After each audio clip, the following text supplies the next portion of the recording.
First time namin dito sa ice tube business talaga. It's always a risk. Pero syempre, kung susugal ka, sumugal ka sa sarili mo. At yun ang ginawa ko. Kaya sana, syempre, hopefully maging maayos. Matagal na kaming naghahanap ng business ni Mrs. Kung gusto namin necessity, mga kailangan ng mga tao. Kaya nakita namin yung mga ads nyo ng Powerhouse sa Facebook. And then, yun nga, parang yun ang naisipan namin. Kasi wala pa dating ice cube business dito sa Marinduque Ice Cube. Ang pinaka-biggest challenge ko is yung paghanap ng pwesto. So, unexpectedly, talagang mahirap humanap ng pwesto na may magandang connection ng kuryente. Kaya napilitan kami magpagawa ng sarili namin pwesto na hindi wala sa plano pero nandito na eh. Nagpagawa na lang kami sa transformer, sarili. Tinulungan naman kami ng Powerhouse every step of the way.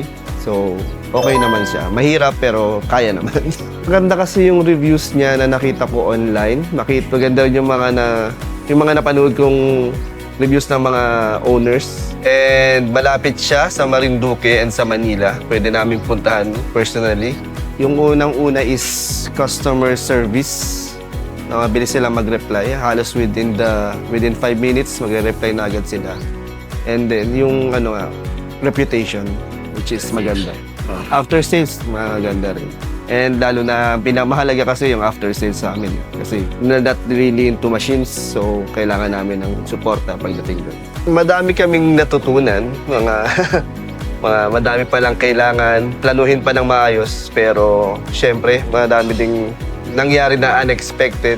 So mahirap siya na masaya na madami kang malalaman din talaga. First time namin dito sa ice tube business talaga. Wala pa dito sa Marinduque na commercial ice tube machine talaga. Madalas lang dito is cubes. Ice cubes yung maliliit na plants. And sa tingin ko, araw-araw kailangan ng tao.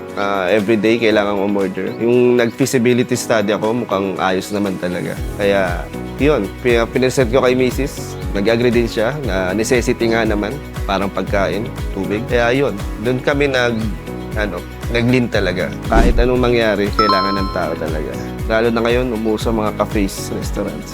Hopefully, at first, makuha namin ng majority ng restaurants dito. Small cafe owners, medium cafe businesses. Kaya sana makuha namin. Kasi kadalasan, ang mga big restaurants, may sarili na sila. And bars, madami ring bars dito. Dito lang, may katabi kaming bars dito sa kabilang tulay. Food park din. And then, after that, pag nakuha na namin, gusto namin mag-branch out sa ibang bayan pa na wala pang gantong nagsusupply sa kanila ng ice tubes. Sa Powerhouse kami aasa pagdating sa maintenance, sa mga katanungan namin tungkol sa machines. And sa pagsuporta nila sa magpunta pa dito sa Marinduque para tulungan kaming mag-install. At pati marketing ginawa na rin ng Powerhouse, which is full package talaga. Kaya sila rin ang napili namin para sa pagkuha ng ice tube machines namin. Dito naman sa area namin sa Marinduque, power outage lang talaga ang kalaban. Luckily, hindi kami tumatagal dito ng 1 day. Kahit magbagyo, after 1 day, 2 days, may kuryente na. Staff, okay, mababait sila, very responsive. And then, kung may katanungan kami, yun, mabilis and detailed ang sagot nila. So, kahit first-time owner ka, hindi ka mahihirapan and you'll be educated on what you need to know. Powerhouse number 1.